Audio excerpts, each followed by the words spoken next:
হুগলির তারকেশ্বর থানায় অভিনব উদ্যোগ। সশরীরে এবার থানায় যেতে হবে না অভিযোগপত্র নিয়ে। অভিযোগের জন্য বিশেষ কমপ্লেন বক্সের ব্যবস্থা করলো তারকেশ্বর থানা। কমপ্লেন বক্সে ফেলে দিতে পারবেন আপনার যাবতীয় অভিযোগ। তারকেশ্বর থানার উদ্যোগে এই অভিযোগ বক্স বসানো হলো তারকেশ্বর বাস স্ট্যান্ডে। পুলিশ সূত্রে জানা যায়, সাধারণ মানুষকে আর সশরীরে থানায় যেতে হবে না। অভিযোগ থাকলে অভিযোগ লিখে জমা দিতে পারবে সাধারণ মানুষ। এবার কমপ্লেন বক্সে নির্দিষ্ট অভিযোগ বক্স বসানো হবে তারকেশ্বরের বিভিন্ন এলাকায়। জানা গেছে, তারকেশ্বরের বাসস্ট্যান্ড, চাপাডাঙ্গা মোড় এবং রামনগর এলাকায় বসানো হচ্ছে অভিযোগ বক্স। তাছাড়াও আরও তারকেশ্বরের বিভিন্ন এলাকায় এই ধরনের অভিযোগ বক্স বসানো হবে বলেই জানা যায়। দেখুন বিস্তারিত। হুগলির তারকেশ্বর থেকে প্রবীর বসুর রিপোর্ট, ক্রাইম বেঙ্গল। আমরা একটা কমপ্লেন বক্স তারকেশ্বর থানার 3 জায়গায় লাগিয়েছি।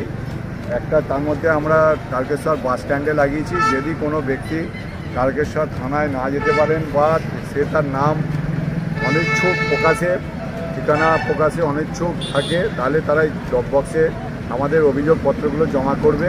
আমরা এই ড্রপ বক্স থেকে সেই অভিযোগপত্র নিয়ে তার বিরুদ্ধে অতি সত্বর অ্যাকশান নেব। তো আমরা এই drop box Chapadanga bus stand, Tarakeswar bus stand এবং রামনগর এই জায়গায় 3টি জায়গায় লাগিয়েছি। পরবর্তীকালে আমরা আরও এই বক্স বাড়াবো সাধারণ মানুষের স্বার্থে।